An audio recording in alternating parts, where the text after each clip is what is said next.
May 17, 1942. Combined Fleet Headquarters, Hashirajima Anchorage.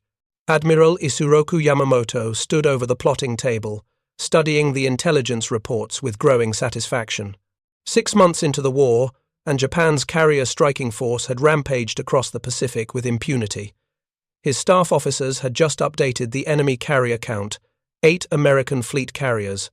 That was the number that mattered most. USS Enterprise, USS Hornet, USS Yorktown, USS Lexington, USS Saratoga, USS Wasp, USS Ranger, USS Hornet. 8 carriers against Japan's 6 large fleet carriers and 4 light carriers. The mathematics seemed manageable. Better still, 2 American carriers had already been damaged.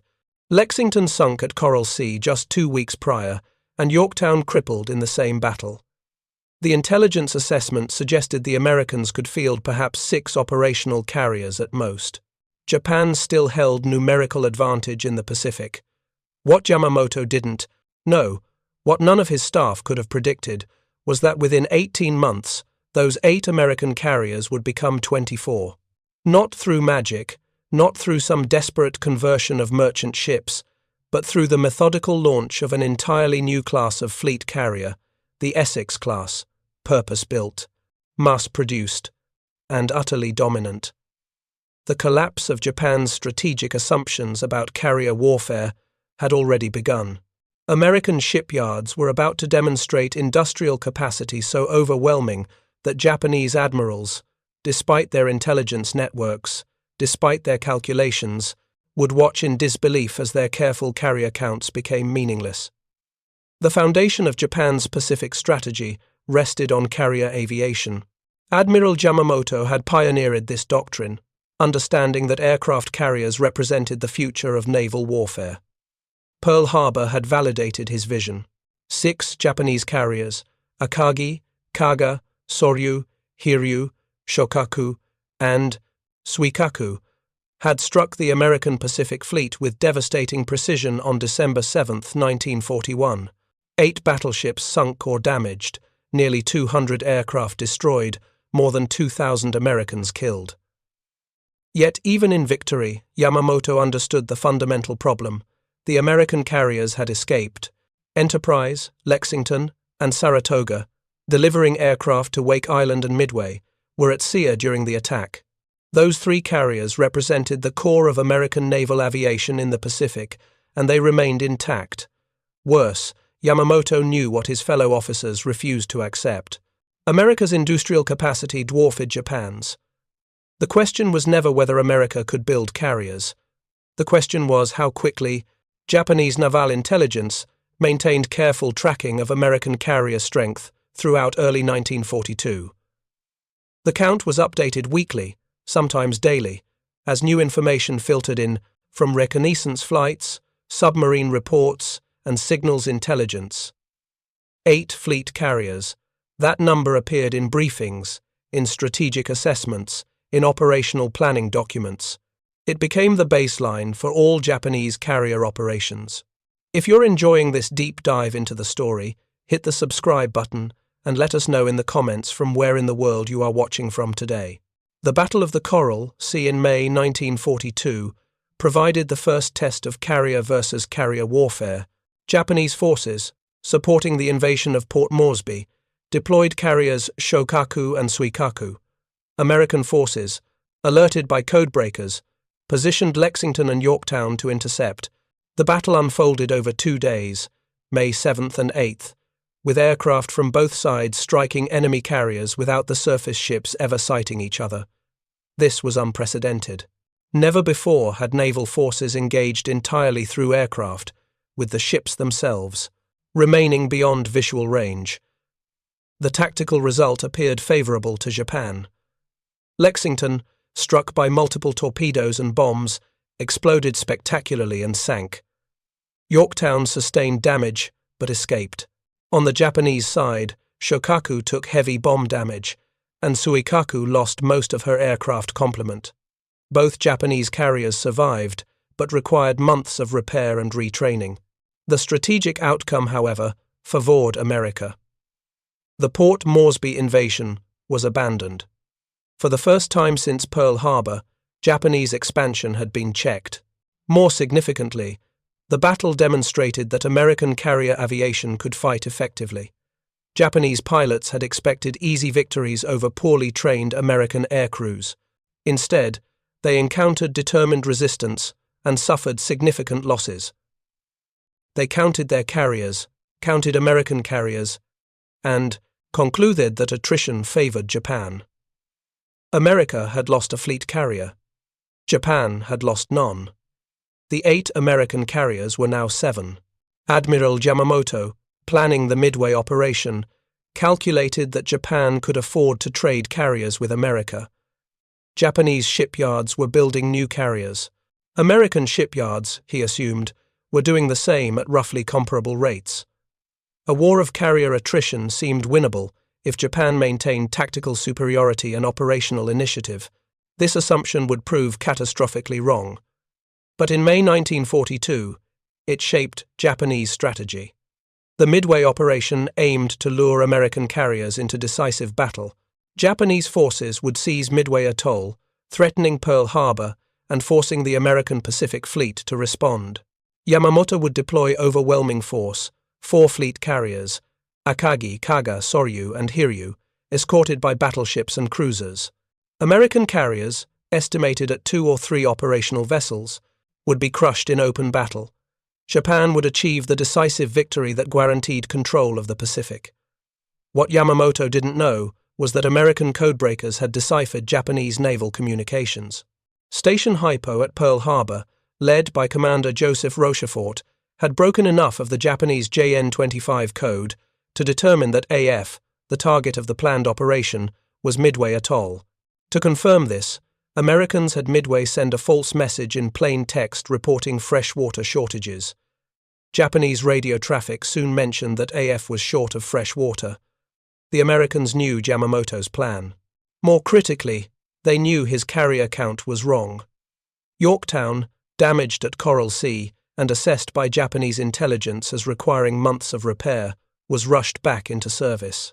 Shipyard workers at Pearl Harbor performed near-miraculous repairs in 72 hours of round-the-clock work. 3 American carriers, Enterprise, Hornet, and Yorktown, would face 4 Japanese carriers at Midway. The odds were closer than Yamamoto believed. The Battle of Midway unfolded on June 4 through 7, 1942, with devastating consequences for Japan. On the morning of June 4, Japanese carriers launched strikes against Midway Island itself, while American carriers positioned northeast of the atoll, prepared to attack. American torpedo bomber squadrons struck first, attacking the Japanese carrier formation with obsolete TBD Devastator aircraft. The attacks were slaughtered. 41 of 41 torpedo bombers were shot down by Japanese fighters and anti-aircraft fire without scoring a single hit. It seemed to validate Japanese confidence in their tactical superiority. But the torpedo attacks had drawn Japanese fighters to low altitude and scattered the combat air patrol. At approximately 10:22 in the morning, Douglas SBD, dauntless dive bombers from Enterprise and Yorktown, arrived simultaneously above the Japanese carriers. The Japanese decks were crowded with foiled and armed aircraft, preparing for a second strike wave. Within 5 minutes, 3 Japanese carriers, Akagi, Kaga, and Soryu, were mortally wounded, struck by bombs that ignited catastrophic fires among the massed aircraft.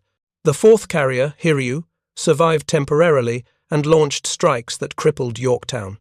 But by evening, Hiryu too was fatally damaged by American dive bombers. All 4 Japanese fleet carriers sank. Japan lost 3,057 men, 248 aircraft, and critically, approximately 100 trained pilots and hundreds of irreplaceable aviation mechanics and technicians. American losses were lighter. 1 carrier, 1 destroyer, 150 aircraft, and 307 men. For Japanese Naval Command, Midway was a catastrophe that shattered carrier parity.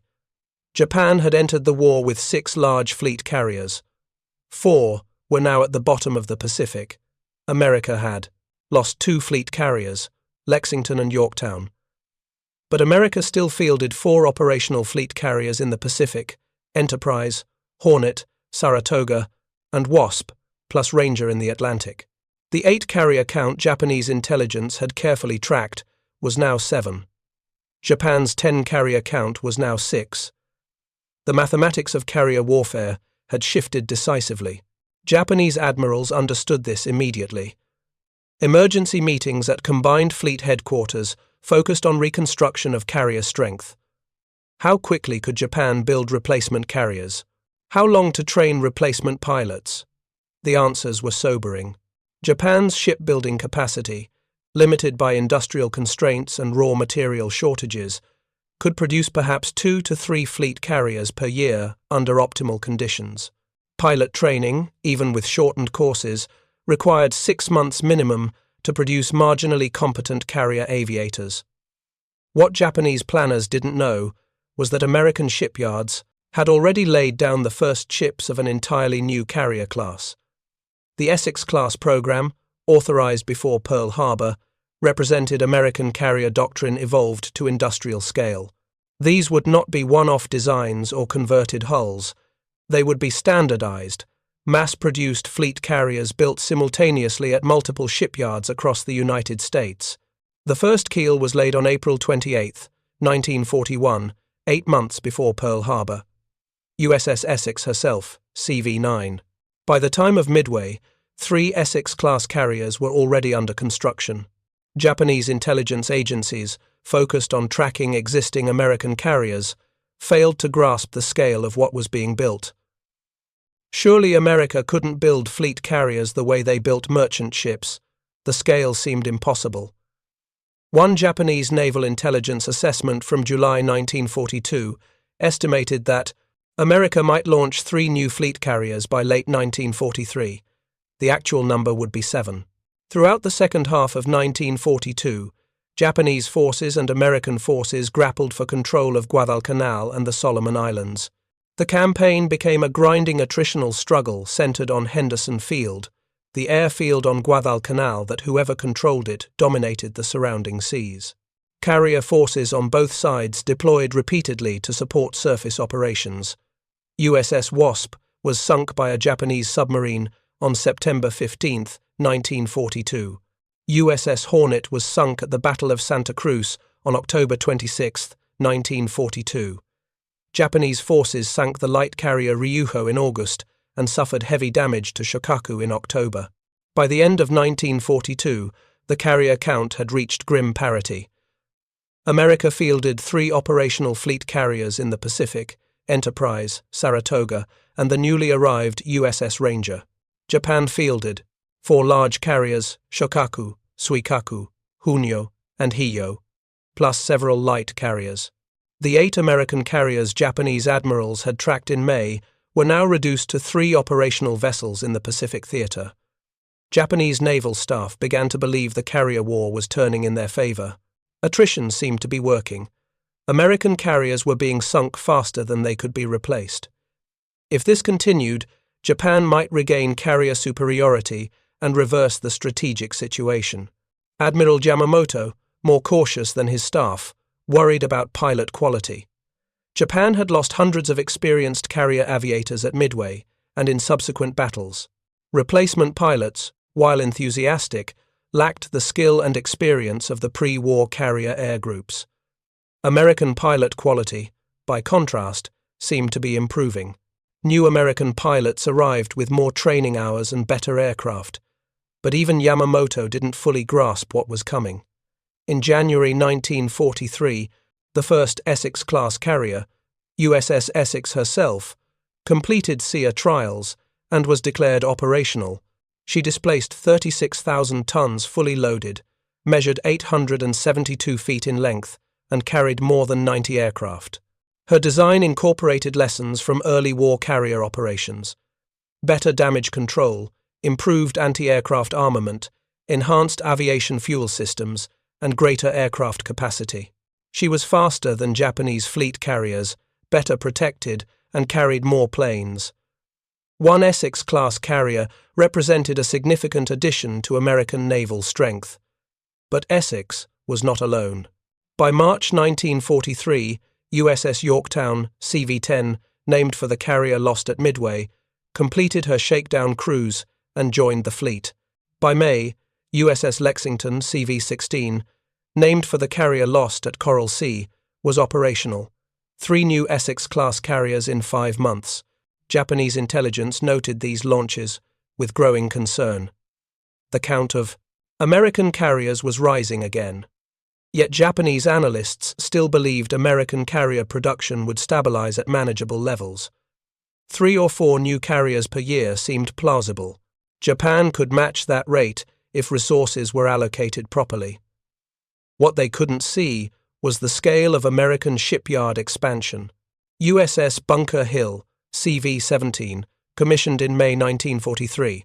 USS Wasp, CV-18, commissioned in November 1943, named for the carrier sunk in 1942. USS Hornet, CV-12, commissioned in November 1943, named for the carrier sunk at Santa Cruz. USS Franklin, CV-13, commissioned in January 1944. USS Ticonderoga, CV-14, commissioned in May 1944. The Essex-Class carriers were arriving at a rate of 1 every 6 to 8 weeks. Japanese admirals watching intelligence reports could barely comprehend the numbers. How was this possible? Fleet carriers were complex. Vessels requiring thousands of tons of steel, sophisticated machinery, advanced electronics, and skilled labor. Building them took years. Japan's largest carriers, Shokaku and Suikaku, had required more than 3 years from keel laying to commissioning. Yet, America was producing comparable ships in less than 18 months and doing so simultaneously at multiple yards. The answer lay in American industrial organization and standardization. The Essex-Class design was deliberately engineered for mass production. Components were standardized wherever possible. Sub-assemblies were manufactured at separate facilities and transported to shipyards for final assembly. Welding replaced riveting in many areas, speeding construction. Multiple shipyards built Essex-Class carriers simultaneously. Newport News Shipbuilding, Norfolk Naval Shipyard, New York Naval Yard, Philadelphia Naval Yard, Bethlehem Steel Quincy, and Fall River Shipyard all participated in the program. This distributed production model, impossible for Japan with its limited industrial base, allowed America to scale carrier construction to unprecedented levels. By mid-1944, Japanese naval intelligence counted 17 American fleet carriers operational or completing workup. 17. The 8 carriers Japanese admirals had carefully tracked in May 1942 had become 17 in just 2 years. And more were coming. Intelligence reports indicated that additional Essex-Class carriers were under construction.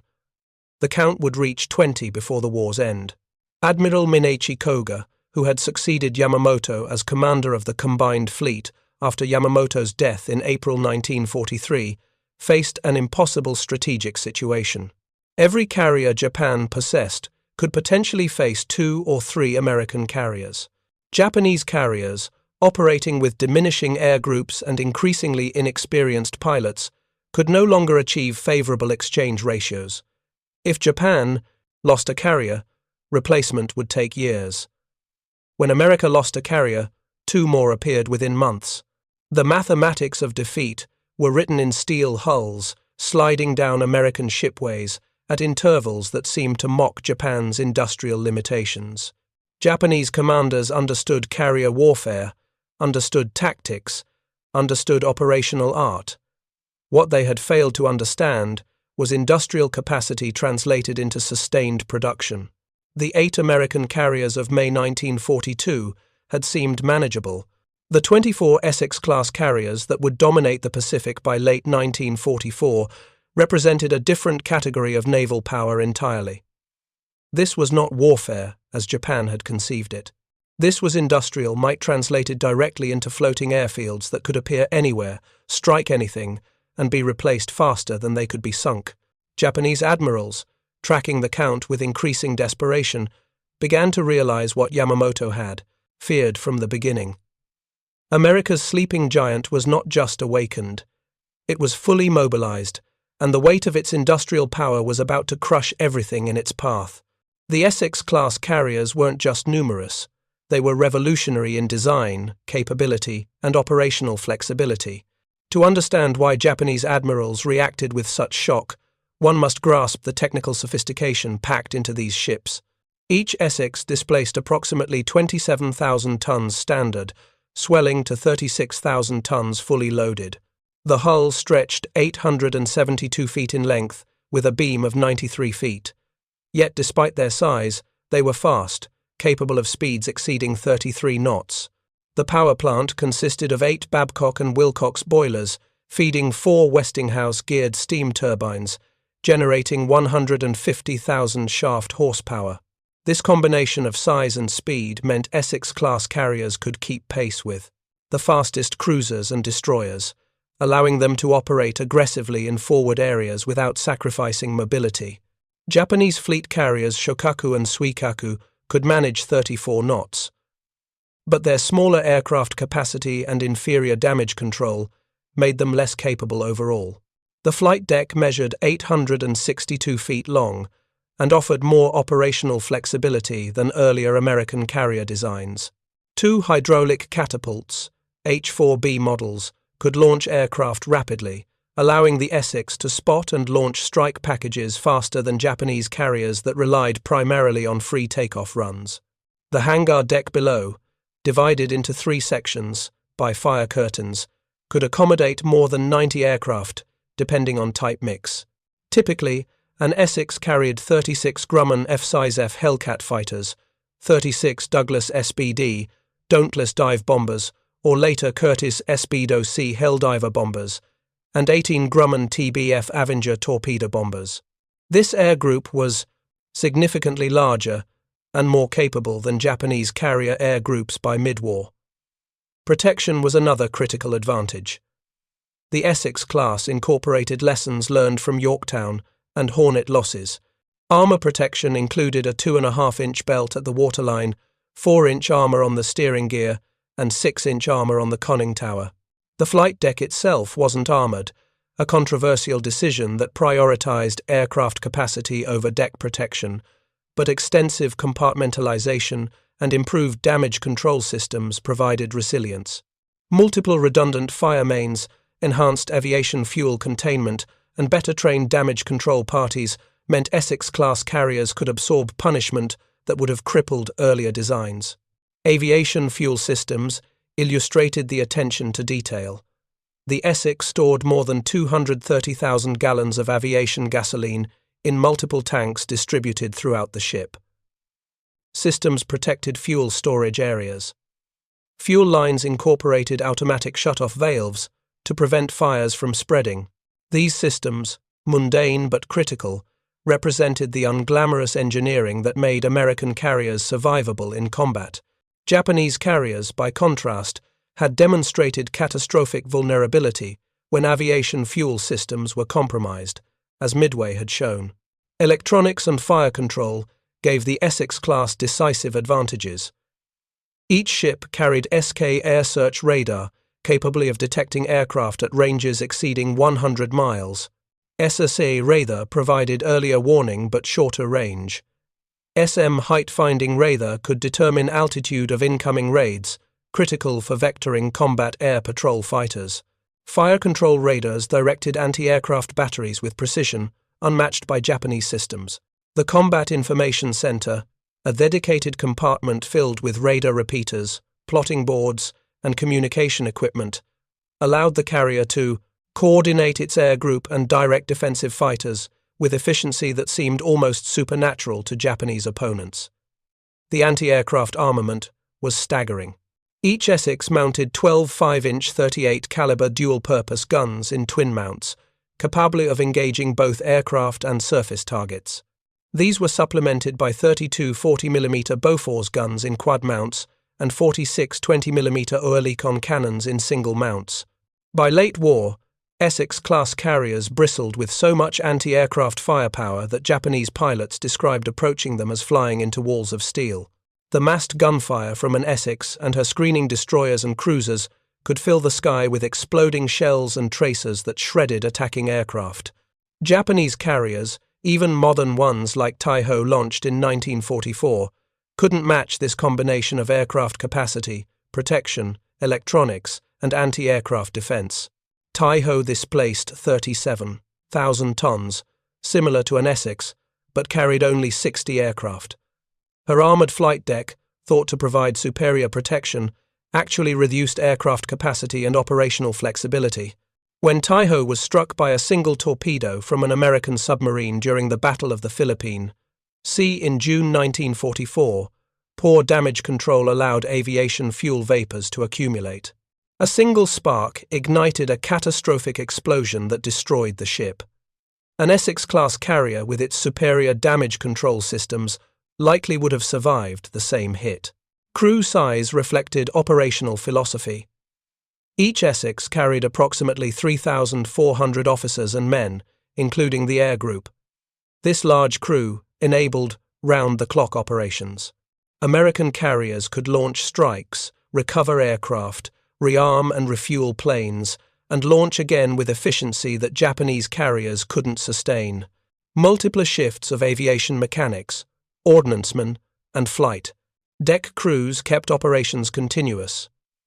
Japanese carriers operated with smaller crews, roughly 2,000 men, which limited sustained operations and made battle damage harder to contain. For Japanese admirals receiving intelligence reports about Essex-class specifications, the numbers were devastating. Each individual Essex was roughly equal to Japan's best fleet carriers, but America was building them by the dozen while Japan struggled to complete even 2 or 3 new carriers. America could afford to lose Essex-class carriers in battle and still maintain numerical superiority. Japan could not afford to lose any carriers because replacements would never come in time.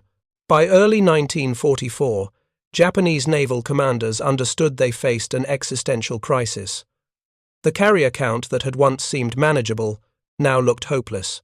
American carriers outnumbered Japanese carriers by factors of 3 or 4 to 1. Worse, American carriers were crewed by increasingly experienced pilots flying superior aircraft, while Japanese air groups declined in quality, as experienced pilots were killed and replaced by hastily trained rookies. The Essex-class represented more than technological achievement. They embodied a level of industrial capacity that Japan simply could not counter. The Mariana Islands campaign in summer 1944 provided the clearest demonstration of Essex-class dominance. Operation Forager, the American invasion of Saipan, Tinian, and Guam, began on June 15, 1944. Supporting the invasion was Task Force 58, commanded by Vice Admiral Mark Mitcher. The task force deployed 15 carriers, 7 of which were Essex-class fleet carriers: USS Yorktown, USS Lexington, USS Enterprise, USS Hornet, USS Wasp, USS Bunker Hill, and USS Essex herself. 8 light carriers and more than 900 aircraft completed the force. Against this armada, Japan deployed the mobile fleet under Vice Admiral Jisaburo Osawa. Osawa commanded 5 fleet carriers: Taiho, Shokaku, Suikaku, Hunyo, and Hio, 4 light carriers, and approximately 430 aircraft. On paper, 9 Japanese carriers versus 15 American carriers seemed to offer Japan at least numerical relevance, but the quality gap was catastrophic. Japanese naval aviation had been bled white in months of attrition over the Solomon Islands and New Guinea. Experienced pilots were dead or grounded by wounds. Replacement pilots arrived at frontline units with minimal training, sometimes less than 100 flight hours. American carrier pilots, by contrast, averaged 300 to 400 flight hours before reaching combat units. They flew superior aircraft. The F-F Hellcat fighter in particular completely outclassed the aging AC's M0. The Hellcat was faster, better armed with 650 caliber machine guns, and far more durable than the Zero. American pilots had been trained to exploit these advantages through energy tactics that kept them alive while killing Japanese opponents at favorable ratios. The Battle of the Philippines Sea unfolded on June 19th and 20th, 1944. Osawa launched his strikes at extreme range, hoping Japanese aircraft's longer range would allow them to hit American carriers before American planes could reach his fleet. The plan assumed Japanese pilots could navigate accurately and attack effectively at distances exceeding 300 miles. These assumptions proved fatally optimistic. American radar detected the incoming Japanese raids more than 150 miles out. Combat air patrol fighters from Essex-Class carriers were vectored to intercept using radar guidance and fighter-director control from ships' combat information centers. If you find this story engaging, please take a moment to subscribe and enable notifications. It helps us continue producing in-depth content like this. What followed became known to American pilots as the Great Marianas Turkey Shoot. Wave after wave of Japanese aircraft were intercepted and destroyed before reaching the American carriers. F-size F Hellcats, guided by radar and controlled by fighter directors, slaughtered the inexperienced Japanese pilots. In the first raid, 69 Japanese aircraft were shot down out of a strike force of 70. In the second raid, 98 aircraft were destroyed. The third and fourth raids suffered similar losses. By day's end, Japanese naval aviation had lost approximately 350 aircraft in exchange for minimal damage to American ships. Japanese pilots who survived described the experience as nightmarish. The Hellcats were faster, climbed better, and could absorb damage that would have destroyed a Zero. Worse, American anti-aircraft fire from the Essex-Class carriers and their escorts created impenetrable barriers. Pilots described flying through walls of exploding shells and tracer fire. Those few who survived to return to their carriers reported that attacking American task forces was suicide. Admiral Osawa, receiving loss reports throughout the day, realized his carrier air groups had been annihilated. 350 aircraft lost meant his carriers were now floating hulks with minimal offensive capability. But the disaster wasn't over. American submarines had infiltrated the mobile fleet. USS Albacore torpedoed Taiho, the newest and most advanced Japanese carrier. Poor damage control allowed fuel vapors to spread. At approximately 3:30 in the afternoon, a catastrophic explosion ripped Taiho apart. She sank with heavy loss of life. USS Kavala torpedoed Shokaku, hitting her 3 times. Shokaku, a veteran of Pearl Harbor, exploded and sank within hours. On June 20th, American carrier aircraft located the retreating Japanese fleet.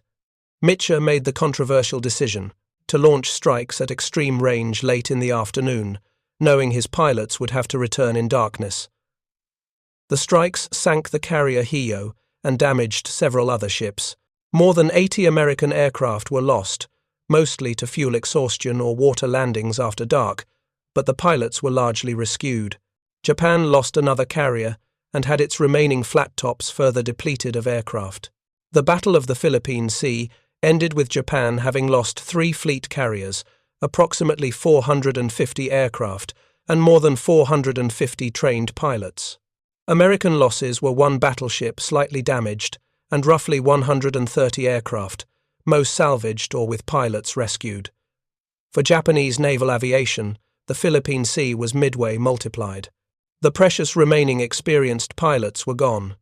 The carefully husbanded carrier air groups were shattered. Most devastating of all, the battle demonstrated that Japan could no longer effectively to operate its carriers even when committing everything to battle. The Essex-Class carriers, coordinating through radar and radio networks that seemed like science fiction to Japanese observers, had destroyed the mobile fleet without even allowing it to threaten American invasion forces. Admiral Ozawa, in his post-battle report, noted the disparity in numbers with brutal honesty. He had deployed 9 carriers with 430 aircraft against 15 American carriers with more than 900 aircraft. Even if Japanese pilot quality had matched American quality, the numbers were overwhelming. But pilot quality was not equal. American pilots were better trained, flew superior aircraft, and operated within a system of radar control and fighter direction that gave them enormous tactical advantages. Osawa concluded that future carrier operations against American forces would result in complete annihilation of Japanese air groups. He was proven correct in subsequent battles. Japanese commanders on other ships witnessed the battle with growing horror. The fireball was visible from 40 miles away. He described the feeling aboard Japanese ships as they realized their most modern carrier had been destroyed, not by overwhelming American attack, but by a single submarine torpedo and poor damage control. Meanwhile, American carriers, struck by the few Japanese planes that penetrated their defenses, absorbed damage and continued operating. The technological and organizational gap seemed insurmountable. Throughout the remainder of 1944, Essex-Class carriers operated with near impunity across the Pacific. They supported the invasion of Peleliu in September, struck Japanese positions in the Philippines in preparation for invasion, and participated in the Battle of Leyte Gulf in October, the largest naval engagement in history. At Leyte Gulf, American carriers, including multiple Essex-class ships, provided air cover that decimated Japanese surface forces attempting to attack American landing forces. Japanese battleships and cruisers, sailing without air cover because Japanese carriers no longer had functioning air groups, were bombed and strafed relentlessly. The Japanese Navy deployed its remaining carriers, including Zuikaku, the last survivor of the Pearl Harbor attack, as decoys in the Battle of Leyte Gulf. Their mission was to lure American carriers away from the landing beaches so Japanese surface forces could attack the invasion fleet. The plan reflected the desperation of Japan's situation. Carriers were being used as bait because they no longer had enough aircraft to function as offensive weapons. Admiral William Halsey, commanding the American carrier forces, took the bait and pursued the Japanese carriers north. But even this worked against Japan. American carrier aircraft sank all 4 Japanese carriers in the northern force, including Zuikaku, while inflicting negligible losses to American ships. Japanese officers, both those who survived the battle and those monitoring from shore commands, recognized the symbolism. Zuikaku, the carrier that had attacked Pearl Harbor, that had fought at Coral Sea and Santa Cruz and the Philippine Sea, was destroyed by aircraft from Essex-class carriers that hadn't even existed when the war began. The carrier that symbolized Japan's early dominance was sunk by ships representing American industrial supremacy. The irony was not lost on Japanese naval command. By early 1945, Japanese naval aviation had effectively ceased to exist as a coherent force. The few remaining carriers sat in port, unable to operate because there were no trained pilots and no aircraft to embark. Japan had built 6 new carriers during the war. America had built more than 20 Essex-class carriers, plus dozens of light and escort carriers. Disparity had translated directly into operational reality. American carriers roamed Japanese waters, striking targets at will. Japanese carriers hid in ports, unable to respond. The final indignity came with the kamikaze campaign. Kamikaze pilots, often with minimal training, attempted to crash their aircraft into American ships. Essex-class carriers, with their heavy anti-aircraft armament and combat air patrols, proved remarkably resistant even to this desperate tactic. USS Franklin was severely damaged by kamikaze and conventional bombing off Japan in March 1945, suffering more than 800 casualties, but survived and returned to the United States under her own power. USS Bunker Hill was hit by 2 kamikazes in May 1945 off Okinawa, suffering nearly 400 deaths, but remained afloat and was repaired. The kamikaze attacks demonstrated both Japanese desperation and Essex-class resilience. Ships that could absorb kamikaze hits and survive represented a level of engineering robustness that Japanese carriers never achieved. Even when Japanese attackers succeeded in hitting American carriers, the ships often remained operational or at least stayed afloat long enough for crews to be saved. Japanese carriers struck by similar damage typically sank quickly. The gap in damage control doctrine and engineering design manifested in these final battles as clearly as the gap in industrial production had throughout the war. Admiral Soemu Toyoda, who became commander of the combined fleet in May 1944 after Admiral Koga's death, watched American carrier task forces operate off Japan with complete freedom of action by mid-1945. In July 1945, American and British carriers struck targets throughout the Japanese home islands without serious opposition. Toyota had no carrier forces to respond with. Japan's few remaining carriers were non-operational, without aircraft or pilots. The 8 American carriers Japanese admirals had tracked in May 1942 had become more than 24 Essex-Class carriers by war's end, supplemented by dozens of light and escort carriers. The mathematical progression was stark. 8 American carriers in May 1942, 7 after Coral Sea and Midway, 3 operational in the Pacific by end of 1942. Then, the deluge. 3 Essex-Class carriers in early 1943, 7 by end of 1943, 14 by mid-1944, 20 by early 1945. The count had increased by a factor of 3 in just 18 months during the critical period of 1943 to mid-1944. Japanese carrier strength during the same period had declined from 6 fleet carriers to effectively 0 operational carriers. For individual Japanese officers, the realization came at different moments. Some understood after the Philippine Sea, when the carrier air groups were annihilated. Others grasped the futility after later Gulf, when carriers sailed as decoys because they couldn't function as combat vessels.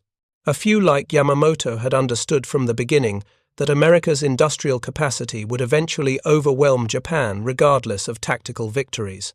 But by mid-1945, every surviving Japanese naval officer understood the carrier war was lost. It had been lost not through tactical failures, but through industrial realities. Japan had built excellent carriers and trained superb pilots initially. But Japan could not replace losses at the rate America could produce new ships and train new air crews.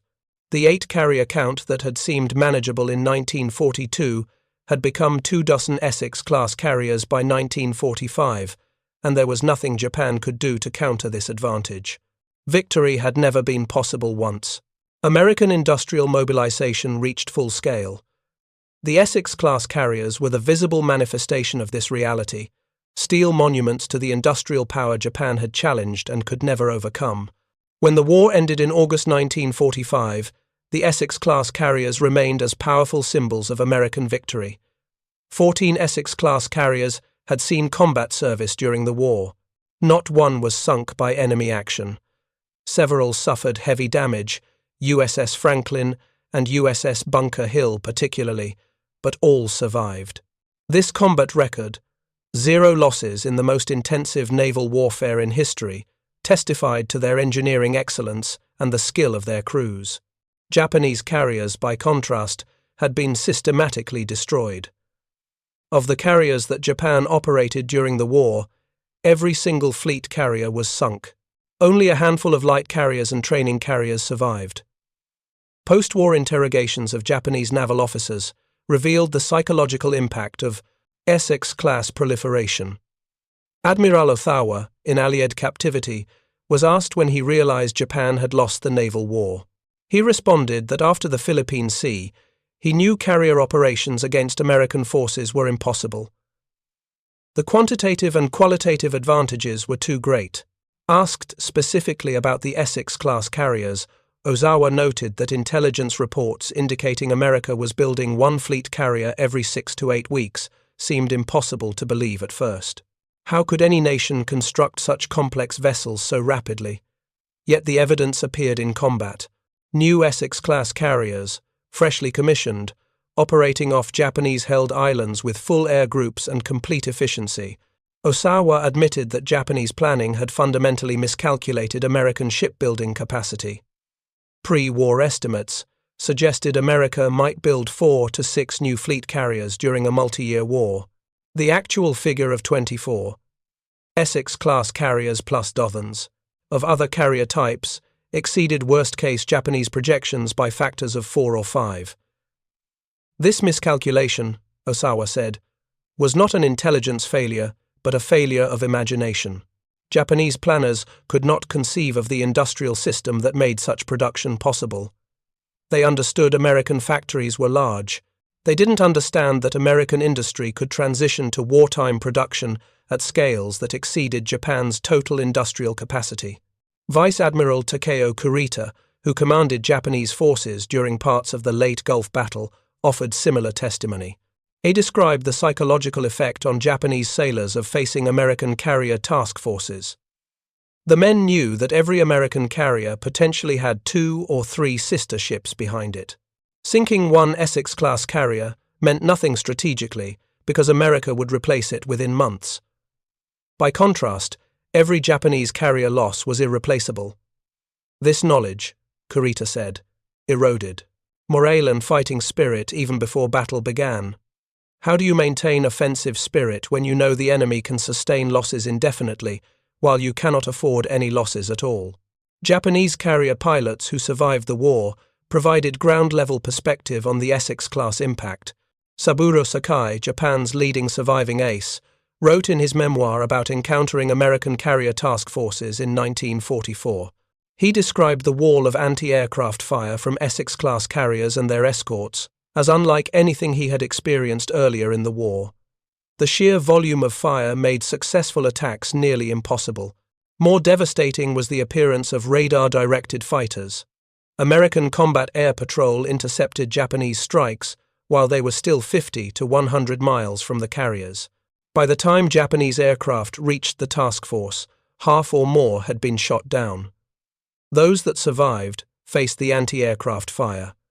Sakai estimated that by mid-1944, the chance of successfully attacking an Essex-class carrier and returning safely was less than 10%.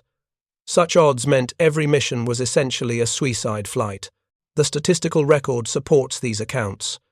From 1943 through war's end, Essex-class carriers participated in virtually every major Pacific operation. They struck Japanese positions from the Marshall Islands, to the Marianas, to the Philippines, to Iwo Jima, to Okinawa, to the Japanese home islands themselves.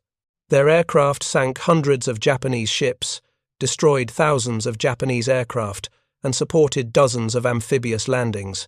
The air groups from Essex-class carriers probably accounted for more than half of all Japanese aircraft destroyed by carrier-based aviation during the war. Yet the carriers themselves proved nearly invulnerable. The combination of protection, damage control, and overwhelming anti-aircraft firepower made them extraordinarily survivable. This survivability was particularly important for crew morale. American carrier sailors knew their ships could absorb punishment. Japanese accounts emphasize this psychological factor. American pilots flew aggressively because they knew their carriers would likely survive even if damaged. Japanese pilots became increasingly cautious because losing their carrier meant certain death if they were still airborne when it sank. This difference in morale translated into tactical aggressiveness that compounded American material advantages. The Essex-class legacy extended beyond World War II. After the war, many were modernized to operate jet aircraft. Several served in Korea and Vietnam. USS Lexington served as a training carrier until 1991, 50 years after her keel was laid. No other warship class in modern history achieved such longevity. Japanese carriers, by contrast, were all destroyed by 1945. Not one survived to see post-war service. The symbolic contrast was absolute. American carriers built during World War II served for half a century. Japanese carriers built with equal care lasted only months or a few years before destruction. For the Japanese High Command, the Essex-class carriers represented the culmination of their greatest strategic miscalculation. Japanese war planning had assumed limited American carrier production, 8 carriers in 1942, perhaps 12 by 1944, maybe 15 by war's end. These projections seemed reasonable based on pre-war American shipbuilding rates. What Japanese planners failed to anticipate was that America would completely restructure its industrial economy for total war. Shipyards expanded, new yards opened, steel production tripled, and the workforce multiplied through female participation and expanded shifts. This industrial mobilization produced the Essex-class phenomenon, 24 fleet carriers built in less than 4 years. The rate of production accelerated rather than slowing as the war progressed. The first Essex took 30 months from keel laying to commissioning. Later ships in the class required only 18 months. Explaining the Corette, American shipyards learned, improved efficiency, and increased output even as designs became more complex. Japan's shipyards, hampered by material shortages and bombing, slowed production as the war continued. The industrial trajectories moved in opposite directions with predictable strategic results. The 8 American carriers Japanese admirals had tracked in May 1942 had seemed manageable. Japan had 6 fleet carriers plus light carriers. Rough parity existed, and Japanese pilot quality offered tactical advantage. 18 months later, the count was 12 American carriers versus 4 or 5 operational Japanese carriers. By mid-1944, 18 months after that, the count was 20 American carriers versus 0 fully operational Japanese carriers. The progression was relentless, predictable, and utterly devastating to Japanese strategic prospects. Admiral Isuroku Yamamoto's fears, expressed before the war, had been completely validated. He had warned that Japan might fight successfully for 6 months, but could not win a prolonged war against American industrial power. The Essex-Class carriers proved his warning prophetic. 6 months after Pearl Harbor, Japan still held naval advantage. 18 months after Pearl Harbor, the balance had shifted. 30 months after Pearl Harbor, American carrier superiority was overwhelming. 42 months after Pearl Harbor, Japanese carrier forces had been annihilated. The timeline matched Yamamoto's prediction with grim accuracy. The story of Japanese admirals tracking 8 American carriers and watching that count explode to 24 Essex-Class carriers in 18 months is ultimately a story about the relationship between industrial capacity and military power. Wars between industrial nations are won by production as much as by tactics. Japan understood this intellectually but failed to grasp its full implications. The 8-carrier count seemed militarily significant. It was strategically meaningless because America's industrial base could sustain 20% annual growth in carrier strength, while Japan's stagnated and then declined. Thank you for watching. For more detailed historical breakdowns, check out the other videos on your screen now and don't forget to subscribe. Every Essex-Class carrier that slid down American shipways represented not just a warship, but a failure of Japanese strategic planning. The admirals, who carefully tracked carrier counts in 1942, watched those counts become irrelevant by 1944. The numbers told a story of overwhelming industrial dominance that no amount of tactical brilliance or warrior spirit could overcome. The 8 American carriers of May 1942 became 24 Essex-Class carriers by late 1944, and that transformation destroyed Japan's naval power as thoroughly as atomic bombs would later destroy its will to resist. The thunder of American industrial might, manifested in the steady production of Essex-Class carriers, echoed across the Pacific as the death knell of Japanese naval ambitions. Thank you for watching. For more detailed historical breakdowns, check out the other videos on your screen now, and don't forget to subscribe.